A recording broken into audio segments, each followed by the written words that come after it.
sophomores? Huh? Any of them sophomores? For about 9 freshmen and sophomores. And about 6. Sitting there. And me. You're not a So- sophomore? This might shock you, but I'll even show you my graduation photo today. I'm going to show you a picture of a classroom when I was in school. I'm going to do it. Hey now, we had balloon frame housing by it. We were pretty cool.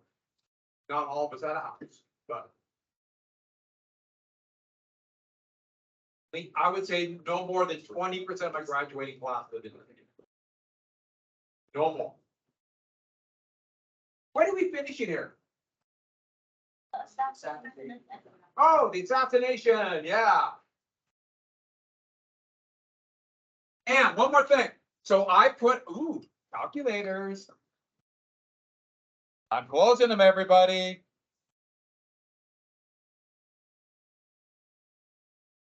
You, see if there's any information on what to do there. Tell your support teacher. That help?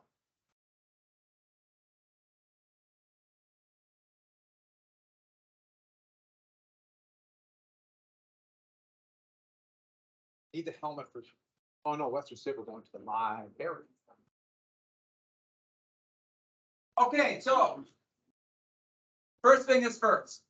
Tomorrow is Wednesday, but the day after that, and what do you have to bring on Thursday? All your textbooks, all 91 textbooks. And I want it stacked up alphabetically by weight. And if you look on Teams tomorrow, there might be a little hint on the short IDs. Just throwing that out there. The hint might be do well. Don't pet a Bernie dog. That's a good tip. But yeah, that's. Huh? It's sad. Put it out first. But don't. Let's not talk about that. Next. Final will be on Friday then. And there'll be a big hint if everyone checks. You can check on your own. They'll be there, I promise. And what else? Oh, then that's it. Guess what? I've other good news. When you're the good, this might be the goodest news ever. By the way, goodest is actually kind of hard to say. That's the goodest. I don't know. That one could be the bestest. All right. You get to go sit through another session of iReady test tomorrow. Woo. Okay, I entered the grades. If I did not get your review packet, I did give you what I saw before. And so you won't get full grade, but you better get that to me. Almost everyone got it. And so I just got a few more grades to put in and I'm done. I ended up reading something about antitrust and Hollywood. Yeah, I know. I had a fun time in studying. All right. That should be really interesting. About monopolies and streams on Hollywood. It's fascinating. Back to this. We get the assassination. Who did he want to impress? Yeah, Jodie Foster. And yes, they did get married. And the no. And the thing is, did we mention anything about that? We just kind of ended right at this, right? Is that something? And what? Oh, teacher crying. Did I tell you about when right before he was put under, he said to the doctor, hope you're a Republican. But you got to admit, since he was Republican, that's a pretty good quip with a bullet in your chest, right? You got to give him that. And he waved to the window, did a number of plucky things. And the thing was, Reagan's economic policy and threat of war in Nicaragua really scared people. It was more of an anti-Carter vote in 1980. In fact, I got something to show you. I didn't find this. I was looking for it. I found this, so I stuck it on here. The polls, the last two polls before the election by Gallup had Carter winning. So it was a really big upset. In a way, looking back, it seems kind of inedible because when you look at this map, but it really didn't seem that way. But the thing was, his tax cuts got passed. And Republicans had a slight majority in the Senate. Democrats had a huge majority in the House.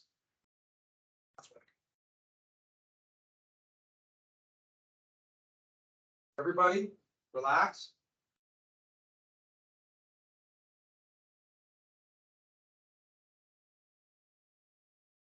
It's here, so I will forget to look at it later. All right.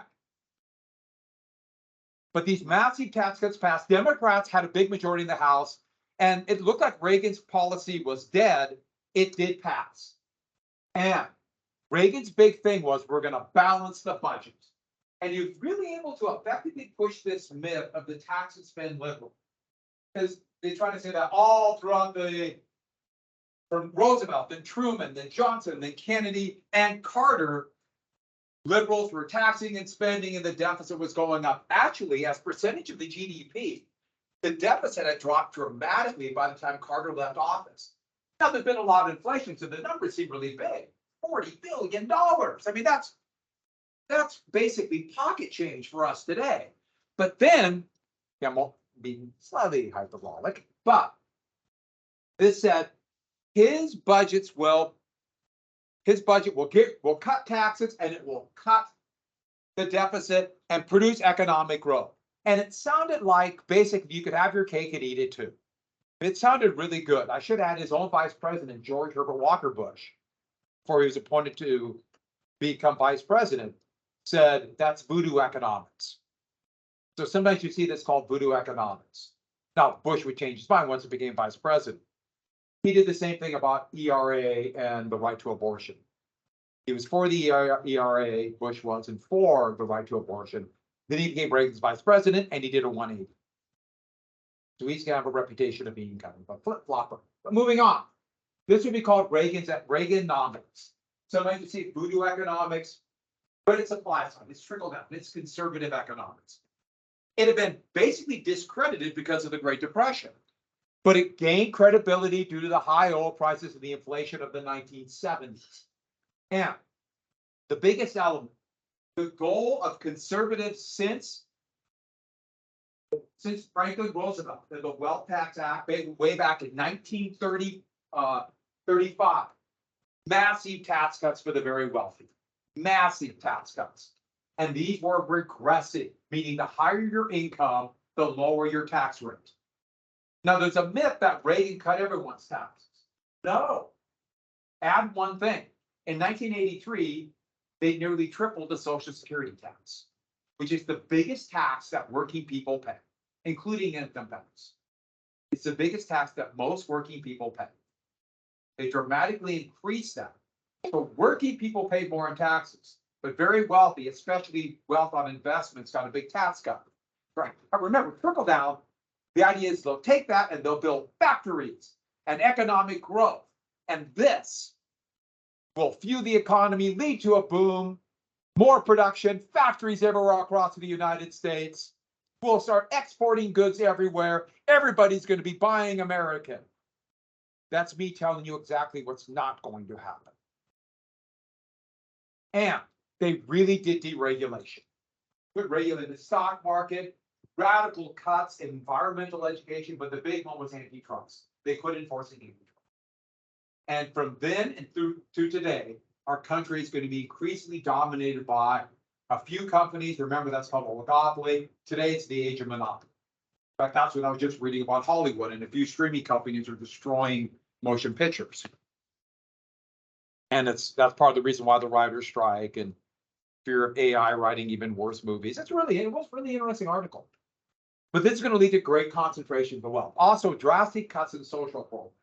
We've never really spent a lot on various types of direct aid for people, but there are huge cuts in education. Basically, any aid for mental health disappeared. Any aid for housing disappeared. There hasn't been public housing made since the 1980s.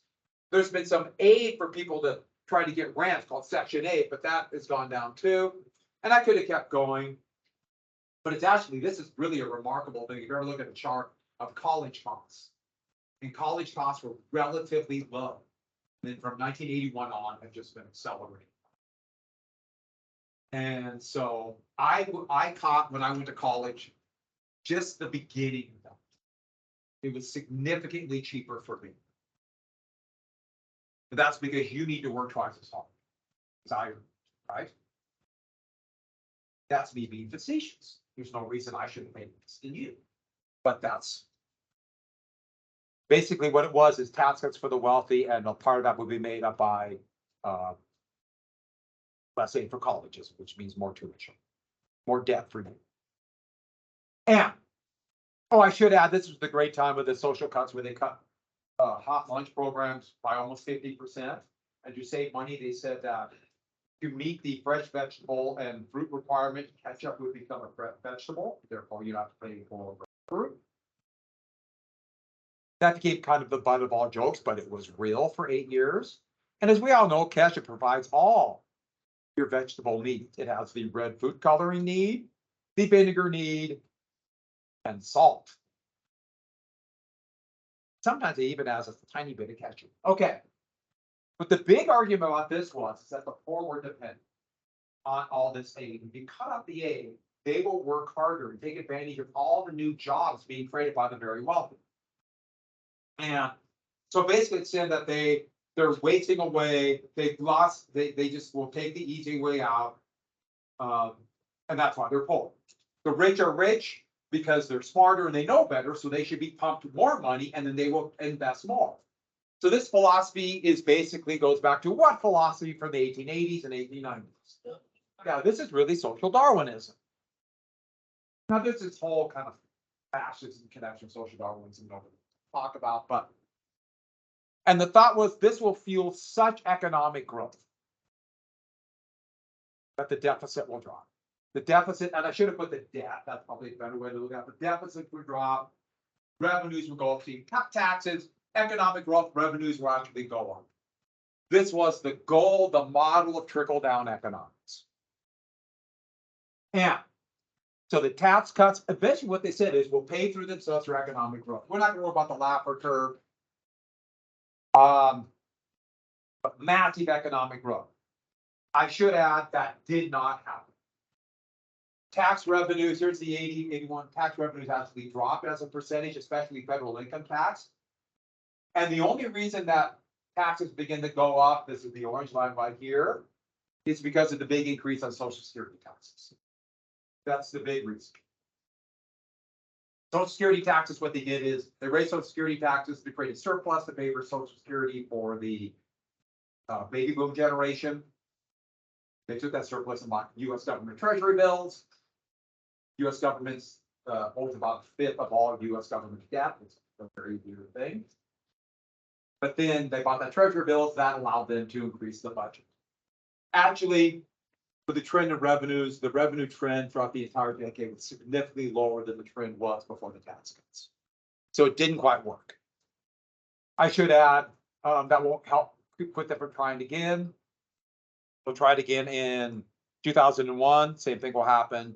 2017. Kansas tried it. Montana is trying this right now. A huge trickle-down experiment to drastically cut taxes for the very wealthy.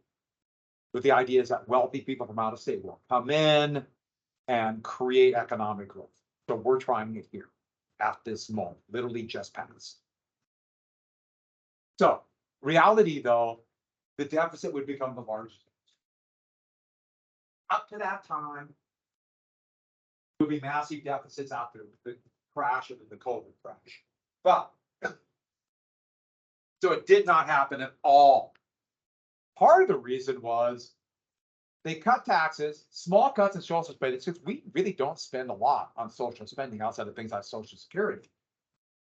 And defense spending went up in the biggest peacetime increase ever. Reagan called the Soviet advantage that he claimed was happening the window of vulnerability. That Soviet missiles will hit us at any time. Soviet tanks will cross into West Germany and take Europe. We are vulnerable everywhere. The Soviets are winning. Look at Afghanistan.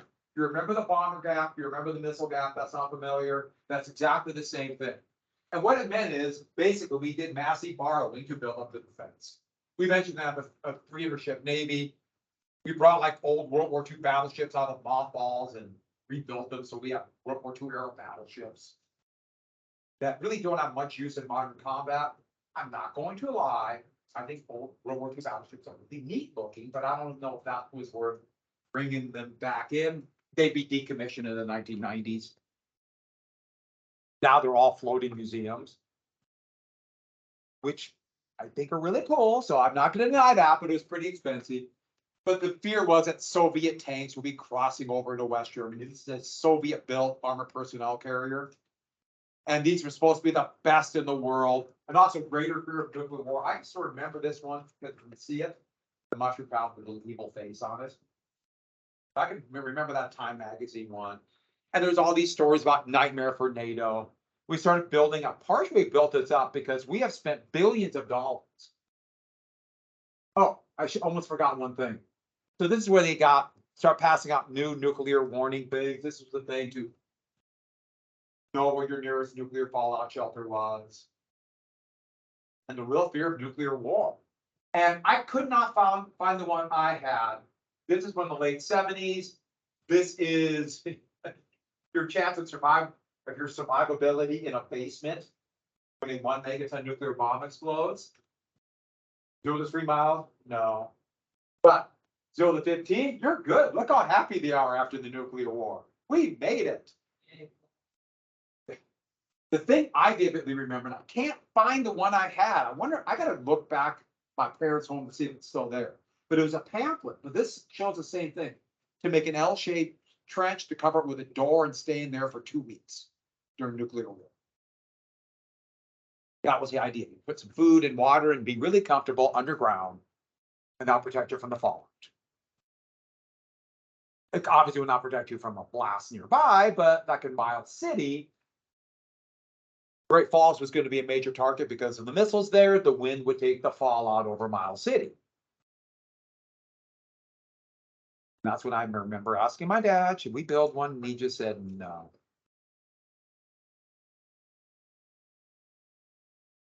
It was 1981. I remember times, gosh, we did this. It was scary. Part of the reason the US did this is because the billions of dollars put into intelligence, especially the CIA. And the CIA said that the Soviets were making this massive buildup. This is from a defense analysis.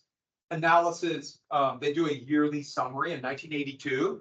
And this is supposed to show the massive increase in Soviet defense spending as relative to US spending decrease. And it was not bad at all. In fact, it was the exact opposite. Soviet defense spending was dropping. The CIA totally misread this. Partially because in the late 70s and early 80s, their bosses, aka the president, didn't want to hear that the Soviets were cutting defense spending. They were running on the Cold War. They're going to run out, we're going to be tough on the Soviets. So what do they want to hear? We're going to be tough on the Soviets because they're a real threat. So they gave their bosses what they wanted. And it showed the great problem with intelligence. It's really hard to find intelligence on paper. But it's really easy to make up intelligence to match what you want to hear. And this is where we get the joke that the CIA actually had no idea what they're doing. And this is a scene from the blockbuster 1969 movie, Planet of the Apes. Has anyone ever seen that movie? The old one? It's pretty good. It's really, it was such a sensation when that came out. That's a valid point. And it's got a significant amount of overacting. So you know it's good. But this is supposed to be the ape court refusing to believe that humans can talk. So see no evil, hear no evil. And that was always said about the CIA. They would never do anything that the administration didn't want to hear. So they didn't see, didn't hear, didn't say what was really going on. Part of what made this so tense was that in 1983, Reagan announced the Strategic Defense Initiative, but it's quickly dubbed Star Wars because Return of the Jedi, the third Star Wars movie, was just coming out. And it was such a big deal. Not a very good movie, but a big deal. If anyone's seen that movie, you know why. It's got those little teddy bear things like it. But, and yes, I saw the theater. But the Strategic Defense Initiative was going to be a shield to defend the United States from Soviet missile attack over the Arctic. And they have all kinds of things with basically if missiles are launched, they'll pick them up by better satellites. Not only would it have ground-based missiles, which actually there used to be a treaty against this because it was so destabilizing, but also like radar trackers, particle beams, laser beams. They're talking like a particle beam net that would catch missiles in the outside the atmosphere. And this terrified them. The Russians, who actually the Soviets knew they were behind, and they heard all this American rhetoric about the war, all the provocative actions that the United States was doing, and the massive buildup. And then the US turns around and says they're going to build a missile defense system. They're pretty sure it won't work. But why would you build a missile defense system to shield your country if you're not going to do it first? And that's what the Soviets believed, that the United States was going to strike first. By 83, they were convinced of all out war, absolutely convinced. And I should add, well, this is a submarine launched ballistic missile to both the United States and now Russia. Britain has them. China's working on them right now. Submarines that can launch ballistic missiles. That's probably our biggest nuclear deterrence. It's really hard to do this with the big missiles of this era. Because when the missiles leave the atmosphere, all modern intercontinental ballistic missiles or submarine launched ballistic missiles break up into what they call MIRVs, or multiple individual reentry vehicles, individual nuclear warheads. Those Minuteman III each carry 3 nuclear warheads, and packed around them, they can carry fake warheads. These submarine launched ballistic missiles, the Trident, carry 12 nuclear weapons. So when they start coming out of the atmosphere, it breaks up into 12 warheads that can hit 12 different targets and a bunch of demons. It'd be almost impossible to hit today. We're better now. And smaller weapons that don't necessarily leave the atmosphere, we can hit. Because you have a very predictable trajectory. These, no, it wouldn't have worked, but terrified the Soviets. And going into 83, they'd had 2 new leaders who were actually quite old and would die in office. The one they show out here is Yuri Andropov, former head of the KGB. And this is going to lead to what we call the 1983 Able Archer War Scheme. So the Soviets are convinced, and the US was doing, that's supposed to be us. That's supposed to be US, not us. They were doing all these provocative actions.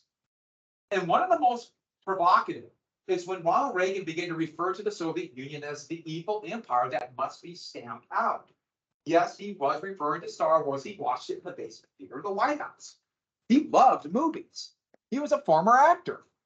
He starred in Bedtime for Bonzo, co-starred next to a monkey. Okay, his career kind of was on the downswing of it. But they did all these other provocative moves.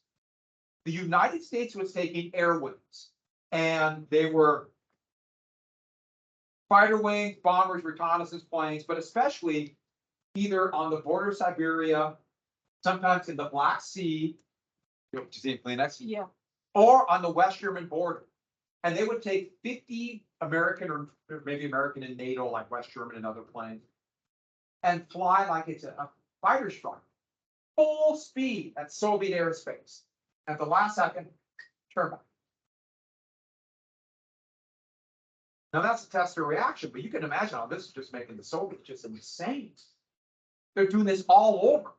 Wings of B-52 bomb, boom, turn back.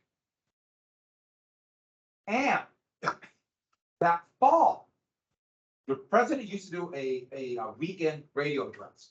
And Reagan had this great radio set up in the Oval Office, or the microphone, and he was starting the address. And he was doing a little testing. Well, he didn't know this, but they actually started broadcasting. This went out. And Reagan was testing and making little jokes. And his jokes, he said, I've just signed the order today, I'll outlaw the Soviet Union. The missiles are on the way. And that was sent out all over. Now, let me be very clear about it. That was a joke. Soviets didn't take it. They were absolutely convinced. And then Able Archer was a big war games for NATO. And the Soviets believed, because that's what they would do, a war games would hide an attack. And they had all these things. This is the Americans are going to attack. And yes, here's that drop off right here. Here's an article. This is from a couple years ago about the 83 war scare. And once the war games began, the Soviets, they began to, for example, arm their fighter planes with tactical nuclear weapons. They alerted all their missile defense. They did all these things to make it seem like they're ready to go. We don't know if they were within minutes or hours, but it was close. A counterintelligence officer for the, actually a double agent that the British had turned, Soviet agent that the British had turned, warned the British, and an agent that the West Germans had turned warned the West Germans. And they were able to get enough information to say NATO was not going to attack. And we don't know exactly how close, but it was scary. Pulled back from the abyss. I am so glad I did not know this. I can't even imagine how scared I would have been in 1983, and everybody else would have been too. But didn't happen. And Reagan began to pull back. This was a big shock to him. But at the same time, a miniseries came out called The Day After. It was on ABC television. And this was about, the first episode is about the lead up. It's all around Kansas City, Missouri, Kansas City, Kansas. And it's a lead up to nuclear war, then it happens. And the next two are the hellish aftermath of nuclear war. And this was a scene on the highway of someone running away. The special effects will look a little cheesy today, you know, because we're used to better. So if you watch it, it doesn't have quite the same impact. In 83, it had an impact. And this is the scene I remember the most. Right near the end of the first day, there's a little farmhouse by Kansas, and they have ICBMs in Kansas. And she's outside the farm. Everyone knows war is inevitable, or war is, there's a potential, everyone's hoping kind of thing. And this woman's outside her farm. And the missiles are all over her farm. And the missiles start taking. That's how she wants. That's how it is. And that. Reagan watched it in the Mason Theater, and it blew him away. Reagan sincerely believed that nuclear war really wasn't that big. A few people thought, not a big deal. We can win it. This war get bad. And I know I sound like I'm facetious, or I'm not. It blew him away. And maybe he began to think we're being too provocative. We should look towards more liberal diplomacy. Maybe not blow the world up. His own party's going to greatly criticize him for this. And so with that, God, I remember this movie. I try to watch it because it's on, I think it's on the YouTube, at least it used to be on the YouTube. And I watched it and it had the elements of frightening, even though it turned out it would have been much worse than they showed it portrayed it. But it's just, it didn't quite have the impact because we're not in 83. I hope we don't get back to that position again for you. I know it sounds fun and romantic. It really wasn't, you know, digging a trench in your backyard. But while this is going on, the 80s economy, just to review, remember we had the stagflation. The Federal Reserve raised interest rates. That caused a horrible recession. So that's just a review. We talked about this before. Federal Reserve, and the Federal Reserve is doing that right now, trying to cause a recession. Now, the economy is still basically booming. Unemployment's only 3.4%. I mean, it's doing very well. Economy is doing well. Doesn't mean, you know, they might get their way. But a recession, they thought, would lower prices because it lowers demand. 82 was the worst year. 82 was the worst year. Unemployment reached almost 12%. It was, Reagan's blind. Reagan's popularity went down. But that was just at a time with the Federal Reserve. They thought, we've succeeded. We created this horrible economy, prices will drop. Interest rates begin to go down. I should add oil prices begin to go down. But you think about it, oil prices were going up in the 1970s. What does that do? Prices are going up. What does that do to the supply of oil? If prices are going up, oil producing countries, companies will try to drill more to take advantage of the high prices. You think about it. Like we saw this when you were very, very young. There were coffee shops all over, about 3 times as many little coffee booths, because everybody was buying coffee. And it was that they jump into the market. What happened to most of them?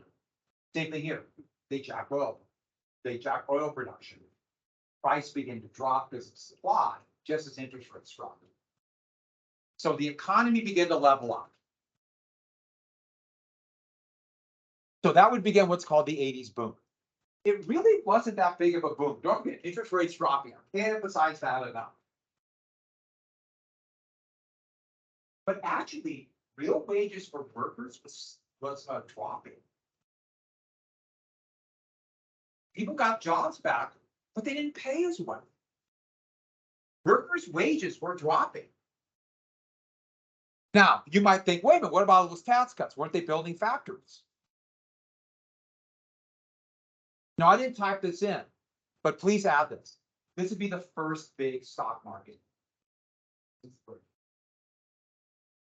First big speculation. Every single time there's a big tax cut for the wealthy, it's followed by a bubble. Happened in the 1920s, happened in the 1980s, going to happen in 2003, going to happen in 2017. The bubble was rolling in COVID.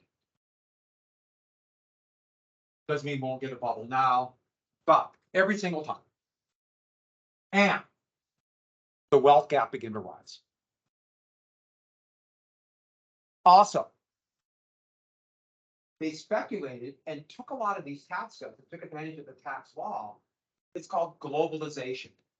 American companies began taking production in the United States and outsourcing factories overseas. First, especially in Mexico, especially there. Why Mexico? No environmental laws, and how do wages compare between Mexico and the United States? Yeah, significantly lower.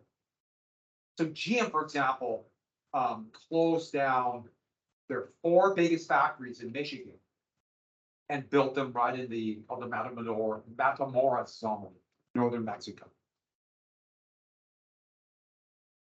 But unemployment did go down, but it was still really high. When the election ended, it was over 7% for most of that time. Give you an idea of context, as I said before, the unemployment rate right now is 3.5%. Now, yes, things are different now, but it gave the appearance, though, that the economy was doing better. That shows you how the attitude from the 70s was the economy was so bad. Also, more urbanization. Family farms disappeared in the 1980s. Just disappeared. There's virtually no family farms today. I know there's still some, but very few people now, individuals, make a living on the farm solely. In the 70s, because of tax laws, a lot of small farms took advantage of these tax laws to buy like new combines and irrigation systems, went into debt to buy them, interest rates skyrocketed, and they lost their farm. I can remember every day in the 80s talking about family farms being gone. Some of you might have a relative who lost that. First period, a couple people did. I did. Many cousins in beautiful Iowa. The result, wages stagnated and the trade deficit was full. The United States started buying more and more goods overseas and what happened to factories? And factory jobs pay more than other jobs. That's why the wages. So here is the growing trade. We're about 50-50 deficit or imports, exports. Here's the big drop here, and then that's that's what we call NAFTA. We're somewhere in here. just don't make much here. And that's part of the reason why COVID prices were so high. There were backlogs from China when China production dropped, combined with companies gouging. And, and this is the wealth that would begin to go from 1980 to the hands of the 0.1%. Well, this is wealth on the bottom. So remember the Great Compression? Goodbye. The Great Divergence, with a gap between the rich and the poor beginning. And we can see, I mean, it's almost exactly 1980, the gap between the rich and the poor beginning. Here is the wealth. Remember, wealth it's hard to figure, so it's an average. This is the top 90%. The red is 0.1 to top 0.1%. Here's the wealth in the 1980s, the gap. And look what happened. And this is 2013, the 0.1% is easily past the top. Way past in wealth. Same thing here. This is actually pretty amazing one. This is 2009, 2012. This is the percentage of average income growth that went to the top, 10%. This is the income for the bottom 90%. It actually dropped. The point is the gap between the rich and the poor grew. Now, that was the goal of the policy. Don't forget. Trickle-down economics is to pump money into the hands of the very wealthy. So the election of 1984, Reagan would win, really trying to portray that the economy has turned around. Things are looking bad. Morning in America. He was very positive, very upbeat. Was the economy better? It seemed so much better because 82 was so bad. He ran against Jimmy Carter's vice president, Walter Mondale from Minnesota. One thing notable about Mondale's campaign, be the first major political party to have a woman on the ticket. Geraldine Ferraro, a congresswoman from New York, was his running mate. And it was not quite, it looked like Reagan was going to win. Reagan was out of the polls, but the last 3 weeks, same kind of thing happened. It just seemed to explode in Reagan's favor, and Reagan would win a sweeping victory. I should add, though, Democrats still did quite well in the House and the Senate. This was more just a presidential victory. But Reagan won. And, oh my goodness, Miles City. Somebody in this class the next year, 84, when that election took place, somebody in this room right now was a senior. Look around on who could be any one of you. I wasn't. How were the 80s in school? Did you go this election? No, I wasn't quite old enough. So I missed this one. So the first presidential election I voted in was 1988. I just missed this by about 5 months, which is, you know. So you want to see a picture of me in class? You want to see it? Okay, so I'm right there. We had to dress up in suits. That's Mr. Kurkowski, our government teacher. And I was in sports. So here's me in cricket. And the thing is, we had to grow a mustache to play. That was the thing. And the top. Did you go on top hat? Yeah, we had to grow the top. So last thing for today, really quick. Last thing. Arms control. So the new leader of the Soviet Union, young man who's trying to save the Soviets, named Mikhail Gorbachev, he would take power. Here he is meeting in Reykjavik, Iceland, with Reagan. And even though Reagan wouldn't do a full arms control, he began diplomacy. Conservatives in his own party were furious. He has betrayed us. Now, Republicans were really mad at him. But the first major arms control agreement would be signed in 1989. START. The Strategic Arms Reduction Talks.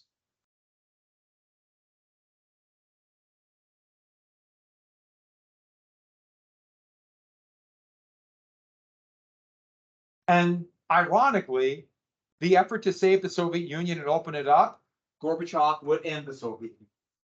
The reforms blew the thing up. Into the hell that is Russia now. Yeah.